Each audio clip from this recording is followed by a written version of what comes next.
Welcome back to பசியும் ருசியும். இன்னைக்கு பசியும் ருசியும்ல சம்பா கோதுமை ரவையை பயன்படுத்தி ஒரு அருமையான பாயசம் எப்படி செய்யறது அப்படின்னு பார்க்க போகிறோம்.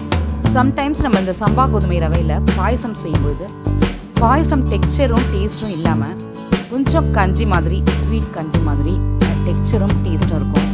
அந்த மாதிரி இல்லாமல் பர்ஃபெக்டாக எப்படி செய்யறது அப்படின்னு தான் இந்த வீடியோவில் பார்க்க போகிறோம். வாங்க ரெசிபிக்குள்ளே போகலாம்.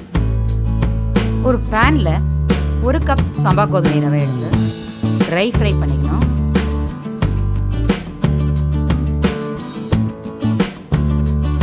நல்லா சூடு ஏறி இந்த மாதிரி பாதி வறுபட்ட பிறகு இது கூட 1 ஸ்பூன் நெய் சேர்த்து திரும்பவும் ஃப்ரை பண்ணிக்கணும். இந்த அளவுக்கு கலர் சேஞ்ச் ஆகிற அளவுக்கு நல்லா ஃப்ரை பண்ண பிறகு இதை நம்ம எந்த ப்ரெஷர் குக்கரில் குக் பண்ண போகிறோமோ அதில் சேர்த்துக்கலாம்.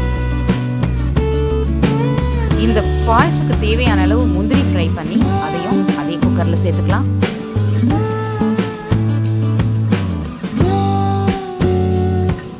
அதே பேனில் 1 கப் வெல்லம், 4½ கப்பு தண்ணி சேர்த்துக்கலாம். 1 கப் ரவைக்கு 1 கப் வெல்லம் சரியாக இருக்கும். இந்த 1 கப் ரவைக்கு 4 அல்லது 4½ கப் வாட்டர் தேவைப்படும். ஸோ அதை சேர்த்துக்கலாம்.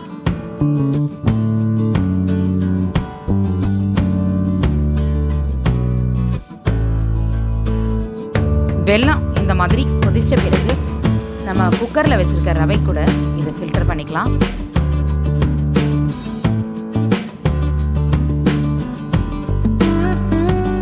இது கூட 1/2 ஸ்பூன் ஏலக்காய் பவுடர் சேர்த்து மிக்ஸ் பண்ணி விட்டு குக்கரை க்ளோஸ் பண்ணி 3 விசில் விட்டு ப்ரெஷர் குக் பண்ணிக்கலாம்.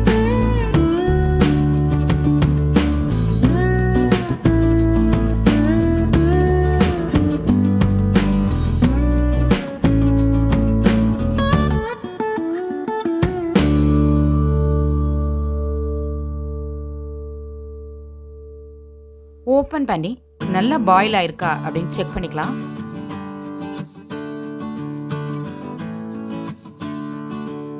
இது கூட 2 ஸ்பூன் தேங்காய் துருவல் அரைச்சு சேர்த்துக்கலாம்.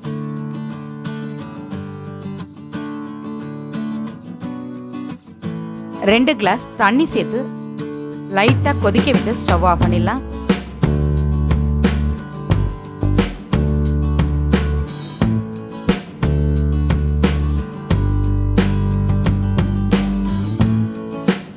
சூப்பர்பான பாயசம் ரெடி. இந்த வீடியோ உங்களுக்கு பிடிச்சிருந்தா லைக் பண்ணுங்க, ஷேர் பண்ணுங்க. இந்த வீடியோக்கு கீழே உங்களுடைய கருத்துக்களை பதிவிட மறந்துடாதீங்க. வணக்கம்.